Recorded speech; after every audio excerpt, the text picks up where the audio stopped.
స్థానాలు తేడా ఓడిపోయింది. కేవలం నలుగురే అప్పుడు యూడిఎఫ్కి ఎక్కువ ఉన్నారు అక్కడ. కానీ ఎల్డిఎఫ్ ఒక స్టేట్మెంట్ ఇచ్చింది, మీరు నిశ్చింతగా పరిపాలన చేసుకోండి, మీ ఎటువంటి అస్థిరత కల్పించం, మీ ప్రభుత్వానికి ఎటువంటి ఇబ్బందులు కల్పించం అని స్టేట్మెంట్, అంటే కమ్యూనిస్టుల నాయకత్వంలో ఉన్న ఎల్డిఎఫ్ ప్రకటన చేసింది. 5 ఏళ్ళు కూడా సహకరించింది. ఆ పద్ధతుల్లో మనం ఒకరికొకరు సహకరించుకుని ముందుకు వెళ్ళవలసినటువంటి అవసరం ఉందని నేను మనవి చేస్తూ ఉన్నాను.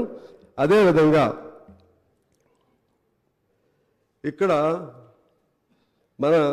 ఇక్కడ జరిగినటువంటి ముఖ్యంగా కొత్త ప్రభుత్వం కొన్ని పాత వాటి నుంచి అనుభవాలు తీసుకోవాలి. మీకేం కోపం రావద్దు, ఎందుకంటే మేము కూడా మీతో సహచర్యం కొంతకాలం చేశాం, కోపం రావాల్సిన పని లేదు. ఎందుకు ఫెయిల్ అయ్యారు అనేది మీరు విమర్శ ఎట్లయినా ఆత్మవిమర్శ చేసుకుంటారు. సహజంగా 2 సార్లు చేశారు.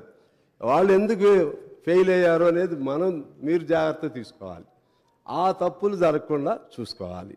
ఆ తప్పులుగా చూడాలంటే నేను కొన్ని పాయింట్స్ రాశాను. మొదటి తప్పు ఎమ్మెల్యేలను కొనుగోలు చేయటం. కొనుగోలు చేయండి, లేకపోతే ఏ పేరుతో అయినా కానీ మీరు మళ్ళీ ఇప్పుడు నా సమాధానం చెప్పకండి, మళ్ళీ మాట్లాడుదురు. పోనీ ఒకవేళ I take back my word, కానీ ప్రజలు అలా అనుకుంటున్నారు. పార్టీలు మారని ఏదైనా కానివ్వండి, తప్పు అది జరిగింది. దాంతో ప్రజల్లో బాగా నెగటివ్ ఇది వచ్చింది. రెండోది పోనీ అయారం గయారం. రెండోది స్వేచ్ఛ. ప్రజాస్వామ్యం అంటే స్వేచ్ఛ, అదేవిధంగా సమానత్వం, లేకపోతే వాక్ స్వాతంత్రం, భావ స్వాతంత్ర్యం, ఇవన్నీతో కూడినటువంటిది ప్రజాస్వామ్యం. మనం ఉద్యమ పార్టీగా మీరు అధికారంలోకి వచ్చారు. టిఆర్ఎస్ వారు ఉద్యమ పార్టీగా అధికారంలోకి వచ్చారు. ఆనాడు తెలంగాణ ఉద్యమాన్ని ముందుకు తీసుకెళ్లడంలో కేసీఆర్ గారి రోల్ అద్భుతమైనటువంటి రోల్. మేము వీ సపోర్టెడ్ దట్ మూమెంట్. నేను కూడా అప్పుడు ఎమ్మెల్యేగా ఉండి కేసీఆర్ గారిని ఖమ్మంలో తీసుకొచ్చినప్పుడు I was the lone MLA who went there and who consoled him and who tried to bring him from the hospital to the street. ఆ విధంగా నేను ప్రయత్నం చేశాను. ఆయన జైల్లో పెడితే నేను వెళ్ళాను. నేను 500 కిలోమీటర్లు పాదయాత్ర చేశాం. అప్పుడు తెలంగాణ ఖమ్మంలో లేదు. 7 రోజులు ఇండెఫినెట్ హంగర్ స్ట్రైక్ చేశా. 7 రోజులు ఇండెఫినెట్ హంగర్ ఎవరిని పెట్టారు? ఫస్ట్ ఖమ్మం జైల్లో తీసుకొచ్చి, నాకు తెలుసు ప్రభాకర్ గారు, ఫస్ట్ అక్కడికి తీసుకొచ్చారు. అక్కడి నుంచి తీసుకొచ్చి హాస్పిటల్కి తీసుకొచ్చారు. జైల్లో ఒక రోజు ఉంచారు, అక్కడి నుంచి మరుసటి రోజు హాస్పిటల్కి తీసుకొచ్చారు. నాకు తెలుసు. అవును, ఫస్ట్ మేము వెళ్ళామండి, పువ్వాడ గారు నేను ఇద్దరం వెళ్ళాము. తీసుకొచ్చి అక్కడి నుంచి తీసుకొచ్చారులేండి, తెలుసు అప్పటికి. సరే, ఓకే. అయితే అటువంటి ఆయన పాత్రని మేము ఎప్పుడు కూడా, కాకపోతే ఎవరు చేయలేని పద్ధతుల్లో ఆయన ఉద్యమాన్ని జాగ్రత్తగా నడిపారు. ఆ తర్వాత జరిగిన ఈ 10 ఏళ్ల కాలంలో ఎవరెవరు ఎన్నేసార్లు జైలుకి వెళ్ళారు, ఎవరెవరు ఎన్నేసార్లు హౌస్ అరెస్టులు అయ్యారు, ఇది ఒకసారి మనం తీసుకోవాలి, గమనంలో తీసుకోవాలి.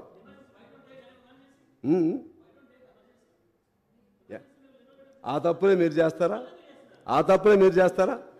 ఎమర్జెన్సీ నేను మీకు చెప్తున్నా, నేను మీతోనే మాట్లాడతాను.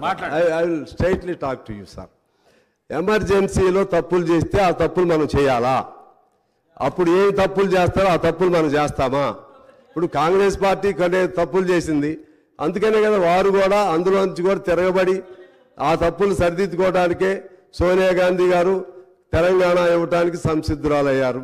ఆ తప్పులంటే ఉమ్మడి రాష్ట్రంలో జరిగినటువంటి కొన్ని తప్పులు ఉన్నాయి, కొన్ని మంచి పనులు కూడా ఉన్నాయి. మనం అవి చేయొద్దు కదా. ఇప్పుడు కూడా నేనేం చెప్తున్నానంటే, అవి వీళ్ళని చేయొద్దని చెప్పడానికి సూచనగా సలహాలుగా నేను చెప్తున్నాను. ఎందువల్లంటే సార్, మీరు అంగీకరించకపోతే నేనేం చేయలేను. నేను వ్యక్తిగతంగా ఏం మాట్లాడట్లేదు. కోదండరామ్ గారిని ఎన్నిసార్లు హౌస్ అరెస్ట్ చేశారు చెప్పండి? ఇదే రేవంత్ రెడ్డి గారిని ఎన్నిసార్లు హౌస్ అరెస్ట్ చేశారు చెప్పండి? మేము మీకు సపోర్ట్ ఉన్నప్పటికి కూడా ఎవరైనా మంత్రి వస్తుంటే ఏదైనా ప్రాంతానికి ఎవరన్నా వస్తుంటే మమ్మల్ని అందరినీ కూడా ఎన్నిసార్లు అరెస్ట్ చేశారు. మేము సపోర్ట్ ఉన్నప్పుడు కూడా మేము మంచి ఉద్దేశంగా కూడా చెప్పాం, ఇది మంచి పద్ధతి కాదని కూడా చెప్పాం. ఇలా చేసుకుంటా పోతే ప్రజల్లో నువ్వు బంగారం పెట్టు, బంగారంతో కూడినటువంటి లేకపోతే పంచభక్ష పరిమాణాలు పెట్టు, హంస తూలికా తల్పాలను ఏర్పాటు చేయి, నువ్వు ఎంతైనా చేయి, స్వేచ్ఛ లేనటువంటి మానవ జీవితాన్ని ఎవడు అంగీకరించడు. తెలంగాణలో అసలే అంగీకరించడు. తెలంగాణ అస్తిత్వం ఆవిర్భావం మొత్తం కూడా అటువంటి తిరుగుబాటులో నుంచే వచ్చిందని నేను మీకు మనవి చేస్తున్నాను. ఆనాడు 48లో 45 నుంచి 52 వరకు జరిగినటువంటి ఆనాటి ఉద్యమం కూడా ఆ విధంగా తిరుగుబాటు ద్వారానే వచ్చింది. అయినా కూడా పాతయన్నీ మర్చిపోయి మరలా మనం ఇది శాశ్వతం అనుకుని, ఈ అధికారం శాశ్వతం అనుకుని ఎవరు కూడా చేయటం తప్పు అనేది ఆ జాగ్రత్త తీసుకోమని నేను మీకు మనవి చేస్తూ ఉన్నాను.